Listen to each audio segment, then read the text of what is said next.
We are live again. Welcome to today's episode. Today we are going to be talking with Charmaine, and she's the CEO of Ettaverse. She's also an NFT curator, speaker, cryptocurrency enthusiast, many other things. I will let you introduce yourself. But before I will tell all of our listeners what we are going to be talking about. We are going to be talking about how to market an NFT project. There has been thousands of NFT creators and collections that have been created, and they're more or less doing all of them. They're doing pretty much same things. So today we are going to discuss how to set up a NFT strategy for your marketing project, the do's and don'ts for your NFT, how to break from the crowd, and also we're going to go more into detail on what Charmaine is doing, what the Ettaverse that she is building is all about, and other NFT projects that she is involved in. Awesome, Charmaine. Thank you so much for taking the time to be here. I leave the floor to you. Maybe if you want to introduce yourself, and let's kick off things with your introduction, and also maybe if you can tell us what is it that you are passionate about. Okay, well, thanks, Gregor, for inviting me onto your show. Delighted to be here. So I got into cryptocurrency back in 2019, and I've always loved art.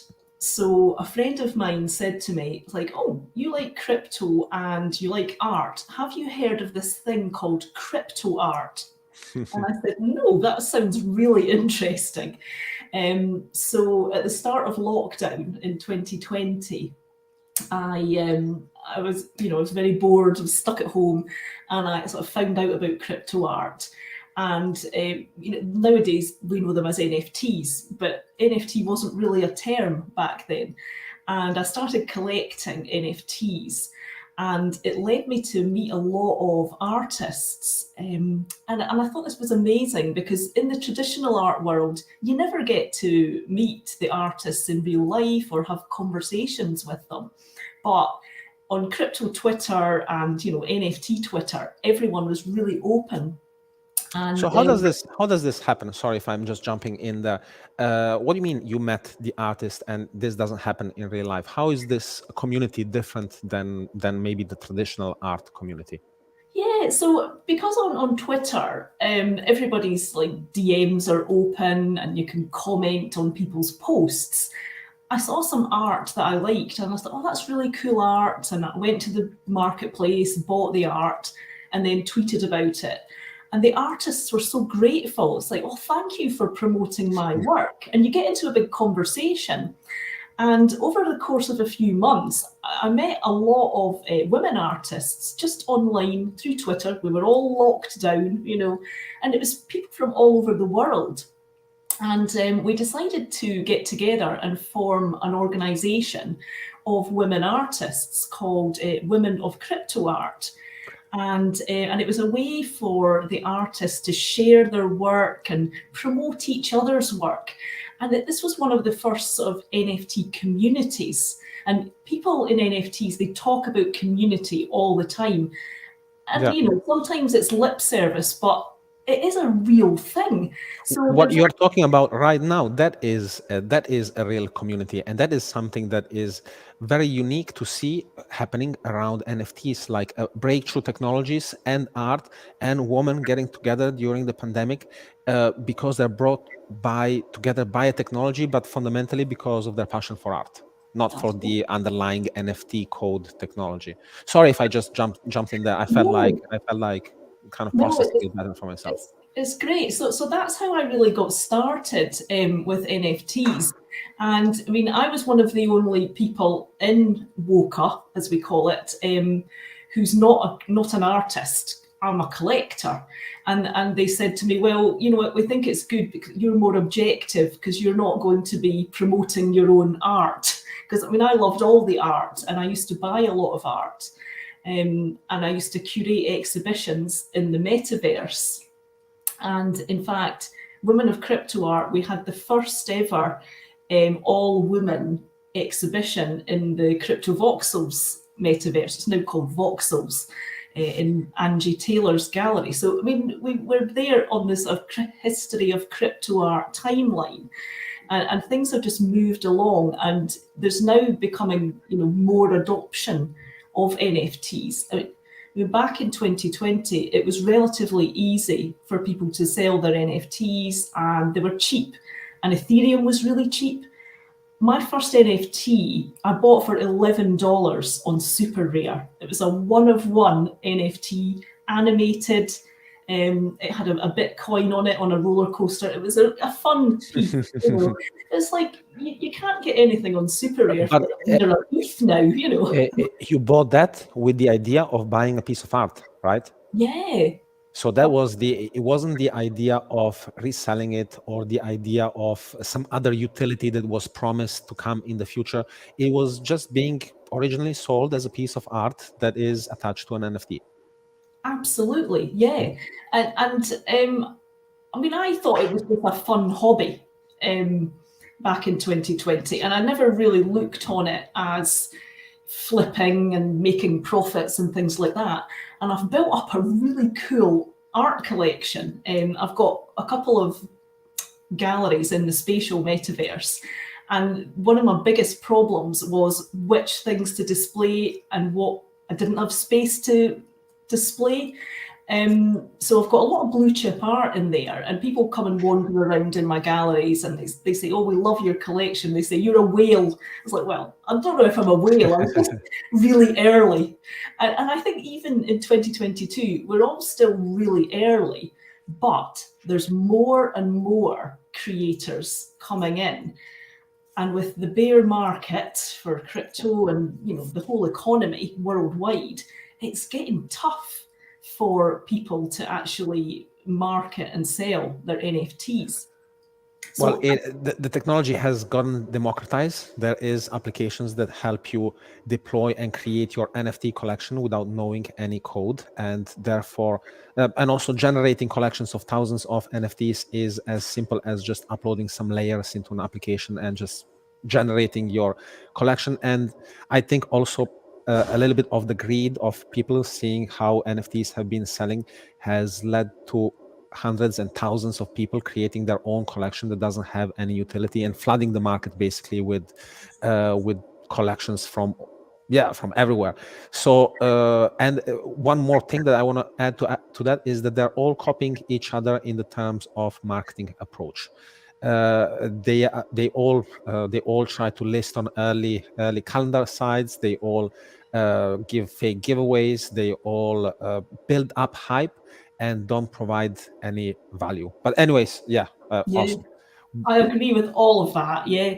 So, I mean, over the last sort of couple of years, I've had a lot of artists coming to me as a collector saying, "What do you like, and how should I market my project?" So I was given lots of advice, for free, and I thought, well, you know what, maybe I should make this more official. So I decided to set up a consultancy in marketing Web3 business called Ettaverse. So people on Twitter, they know me as Etta, and the name actually came about by accident. So I was typing the word metaverse one day, and I missed the M off the beginning, and it looked like Ettaverse. I was like, oh, I'm called Etta. so that's why my company's called Ettaverse. And I help to onboard traditional artists and sort of brands onto blockchain. How do you set up a crypto wallet? What's the difference between the different blockchains, things like that. And then I help work with my partner, Laura Bolianos at Ettaverse.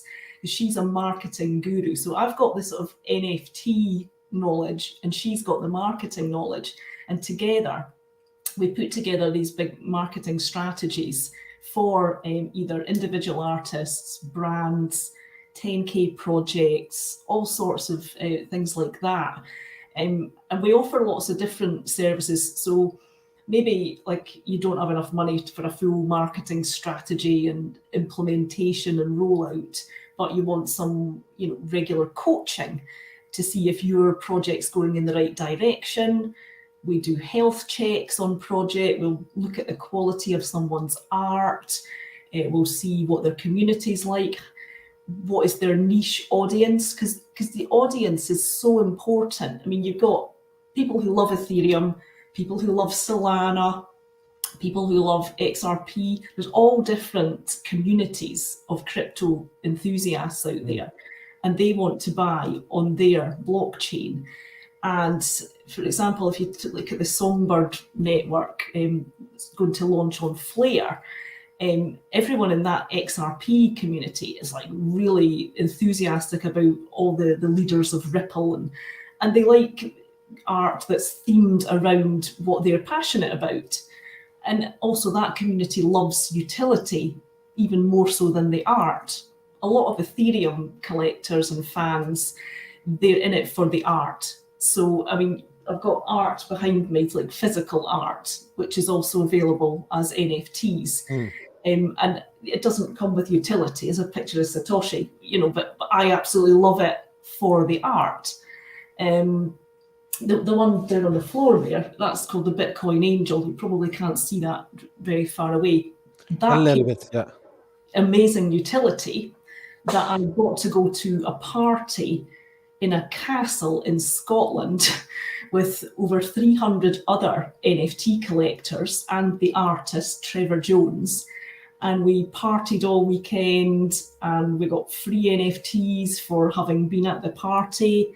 I made a lot of friends, a lot of contacts. So, you can have NFTs that you want to give your community something extra.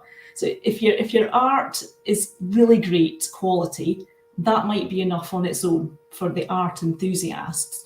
But if you want to have the edge, give some utility as well. Either, discounts on other stuff, like maybe your future releases, or entry to some event. Like Bored Ape Yacht Club does it very well. So they have like live gigs with, musicians, and you get entry into this very exclusive gig if you've got a Bored Ape in your wallet. There's lots of different ways that you can add utility to your projects. Good, lots of good points. This last point that you said about adding utility to the project, that is fundamental. A project, the NFT obviously has to have utility.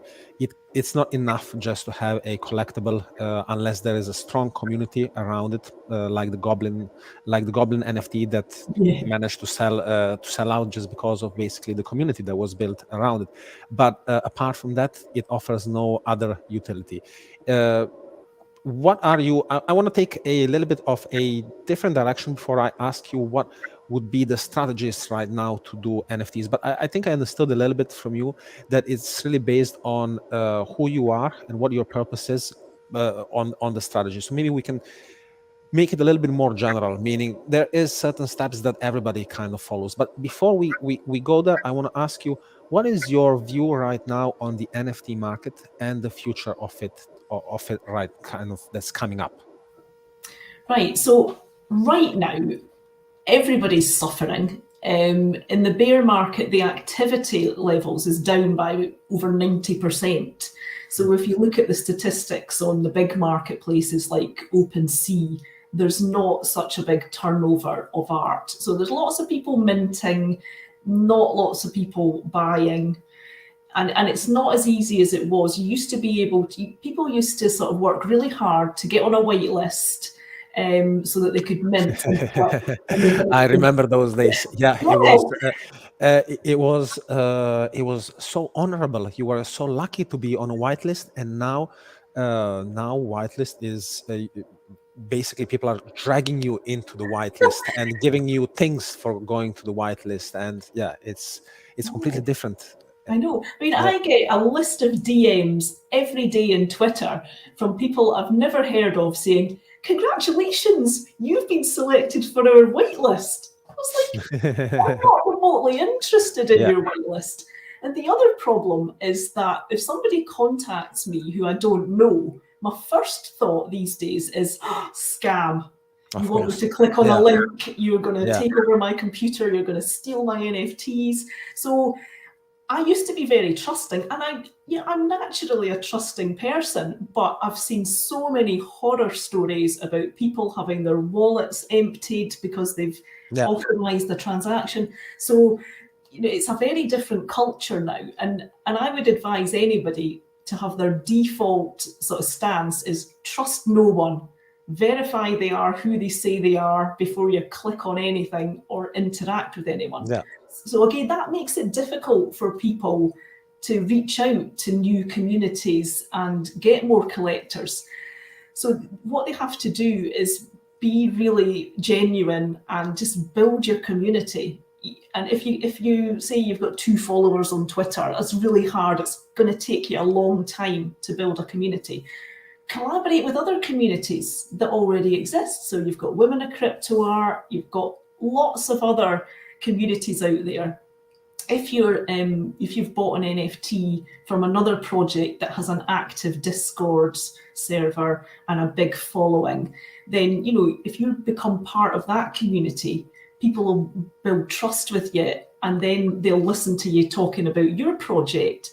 Because many of these Discord servers have a shill channel, and that's how you can introduce your project. And also, the other thing people need to do is think, not what can the NFT community do for me, but what can I do for them?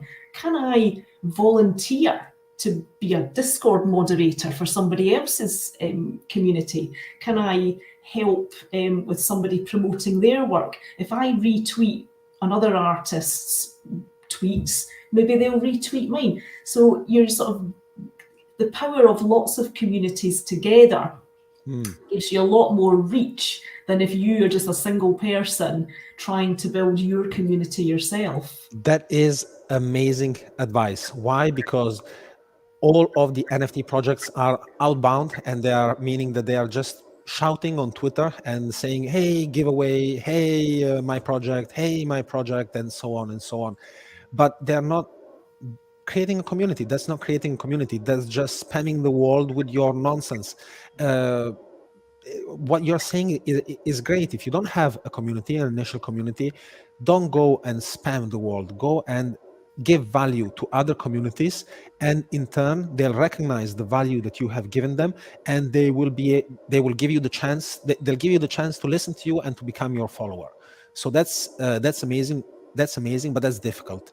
Meaning that's time consuming. Any suggestions or tips on how to go about doing this in maybe easier, automated, or any kind of way? Or what is the right way of doing this? Or maybe what is the right way and not the right way of doing this? Yeah, so there are lots of tools out there. So app unfollowers and things like that. You can automate DMs. So if people follow you, you can have a message sent to them saying, hey, thanks for following me. And it starts an engagement, a conversation. And there's other things that you can do, just like get involved in other conversations. So there's tips like, if you want to grow your community, then follow 5 people every day, comment on 5 other threads every day, like at least 5 things every day. You've got to be active on Twitter. Twitter is the main marketplace. That's where all the showcase, the shop window is. And then it sort of leads into the other social media areas like Telegram, Discord, all the other things. But Twitter's where it all starts. So you have to build up a credibility on there. Another thing that you can do to help yourself is to be doxed. So for the first 2 years, people just knew me as Bitcoin Madame. That was my Twitter name. And Etta was my pretend name. I used to write articles about NFTs under. But then I thought, well, if somebody Googled me, I'm not a real person. So that's why I decided, I'm Charmaine. I've got like 20 years IT experience. I've worked for banks and IT consultancies. I've got credibility in my pre-NFT world that I need to marry up to my NFT stats. And plus people know I'm not just some anonymous scammer. I'm a real person. So lots of creators don't like to say who they are, where they're from, or what their face looks like, and that's fine. But I think these days, with all the scams, it really helps if you show you're a genuine person and you show your face and you're not afraid to say, what your real identity is. Because if I was investing money in a project now, I would much prefer to invest if I actually knew the people behind the project. That is, I think that's fundamental for any NFT projects. Gone are the days where the team members are just Twitter accounts that nobody knows who they are, basically, with, I don't know, maybe 10, 20 followers or things like that. So that doesn't build credibility, and it just makes it feel also like a scam. Why don't these people want to be known for the great project that they're coming up, unless it's something shady? What are some of the methods that you would recommend for marketing an NFT project? So NFT projects can be marketed using traditional ways like LinkedIn ads, YouTube ads. So you can't talk about your NFT, you can't shill your NFT on those platforms. So how do you market for your NFT project, and what kind of budget should you set aside for this? Right. So so you need the strategy to start with. So that's going to sort of cost you, because that's bespoke for your project. So anybody creating a strategy, they'll look at who your competitors are, what the current climate is, what other projects are charging that are offering a similar type of NFT with a similar type of utility, who your target audience and customer is. There's all these things, and they'll put together like a marketing mix for you. And it can include, I mean, you mentioned like ads on Twitter, or not Twitter, on LinkedIn or something like that. So yeah, you can use things like TikTok. That's, if you create like a 10-second TikTok video, that can go viral if you've done it well. Influencer Excuse me, marketing. what do you mean a TED Talk video? So TikTok's one of the social. TikTok. Sorry. I thought a TED Talk, No, like a sorry, it's conference. by accident. Okay, a Yeah. TikTok video about something that could go viral, that has a completely different audience, and right now it's not exploited by NFTs. I would call them spammers that are spamming mostly on Twitter. Okay. Yeah, and it's also influencers are a good way to get your project in front of a wider audience. So people, like, if you could get Paris Hilton to, shill your project, then she's got 26 million followers or something. But obviously she's quite expensive to get her to do a tweet or whatever for you. So there are micro influencers, and depending on the type of project you're doing, if it's like an art project or a comic book project or a NFT music project or whatever it is, then the marketing team can find the right micro influencers for you. And, these people have a list of rates, I'll give you one tweet for this much or whatever. But I think if you want to do marketing properly, you're looking at a ballpark of $50,000. It depends if how serious you are, how much you're standing to make if you sell out your project. Say you have a 10K project, then you're maybe going to make like $1 million or something like that, depending on the price you're charging. So it's worth spending $50,000 to make that happen and make it stand out from the crowd of other projects doing something similar. Okay, so we talked about influencer marketing. We talked about social media marketing, promoting it on Twitter and on TikTok. What are some other ways that that an NFT project is marketed or shared with the world? Yeah, so there's audios like this, so you can do talks on YouTube.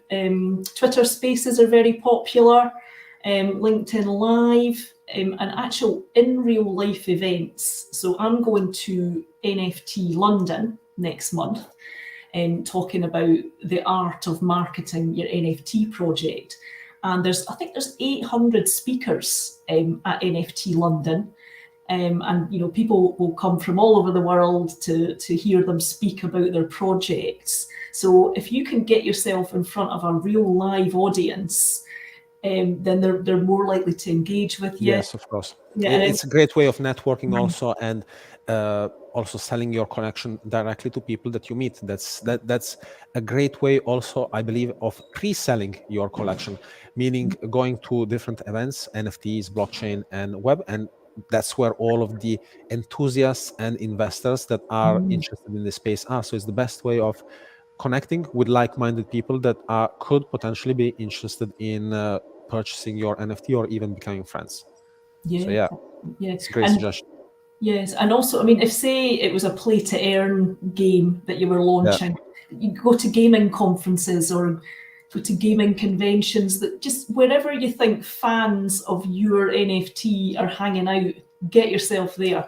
Hand out loads of stickers, hand out sort of free merch or whatever, just to make sure that people remember your project out of all the people that they've spoken to. Awesome. Time is running out. I have many questions. I wish this conversation would not end. I want to ask you, what are your? We're going to change gears a little bit. I want to ask you, what is your favorite NFT? And I always have a follow-up question. So the follow-up question is also, are you working on any NFTs right now? Right. Okay. My favorite NFT. That's really difficult. I'd probably say it's by Trevor Jones. It's called Cubist Satoshi. It's a 1 of 21 edition, and it's a beautiful piece of animated art. And I know the artist very well, and it brings back memories. For me, it's about the connection with an artist is very important for me as a collector. So yes, that's a very unique answer. I was expecting an NFT that generates revenue for staking, or an NFT that is, I don't know, a piece of land in the metaverse that's worth thousands of Ethereum or something like that. But it's actually a piece of art. So that's really unique. It has no utility. Yes, well, the utility is for the eye of the beholder, basically, in this case. And you're so into NFTs? Are you working on any projects right now in the NFT space? Yeah, so I'm currently part of a cyber brokers community-led project called Lost Paradigms. So it's creating, 10,000 generative NFT banners. So they'll be perfectly sized for Twitter banners. So there's a lot of, PFP projects, so you can get a little circle, with a Bored Ape or whatever, but there's not many projects where you can show your personality with a whole banner. So I think people like Dutch Tide and A Lot of Money, they were kind of the first people to do these things. What do you mean, show your full personality with a banner? How does this work? Yeah, so everybody has that area at the top of Twitter above your profile picture. Yes. So the profile picture is quite small, a little circle, but the banner goes right the way across your screen. Yeah. And so what Lost Paradigms are doing is that these are like scenes from the future cyberpunk metaverse, where all the cyber broker avatars live.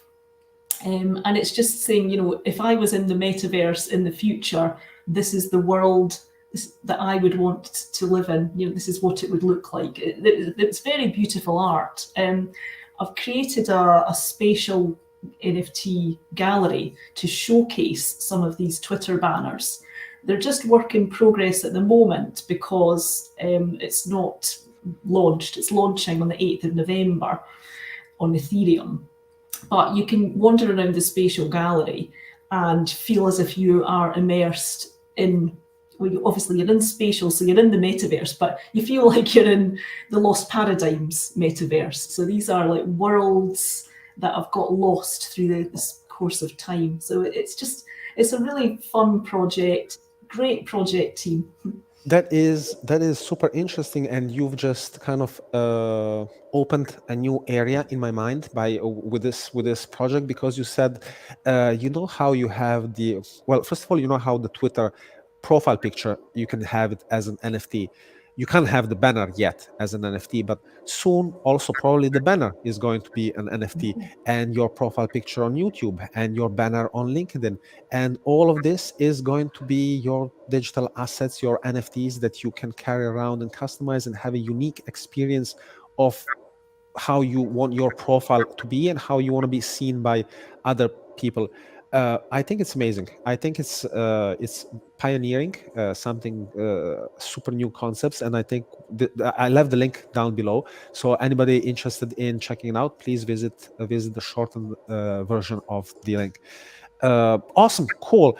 I've held you here more than our time. I want to ask you one final thing. Well, first of all, thank you for all of the great insights so far. But have we missed anything that you wanted to share with the world? Is there anything that you feel like maybe, yeah, sharing that we haven't discussed or talked about? Yeah, so for any NFT creators out there, if you want more help on finding collectors, myself and Laura at Ettaverse are putting together a masterclass for NFT creators on how to find and court collectors, how to make them excited about your project. And we're also working on an NFT playbook, which isn't ready yet, but that's going to come out by the end of the year as an NFT.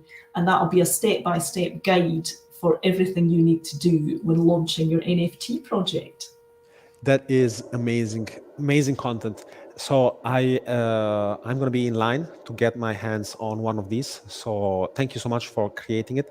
I think we need early creators and people that create standards and excuse me, and guides for this new technology to be done properly and not kind of freestyle as you go along. Thank you so much. Thank you for taking the time to do this interview. uh, I have left all of the description and all of the links down below. So for anybody that is interesting, please check out the links in the description. Thank you so much for everybody for being with us, and I wish you all a great day. Charmaine, thank you very much one more time. Have a Thank great day. you.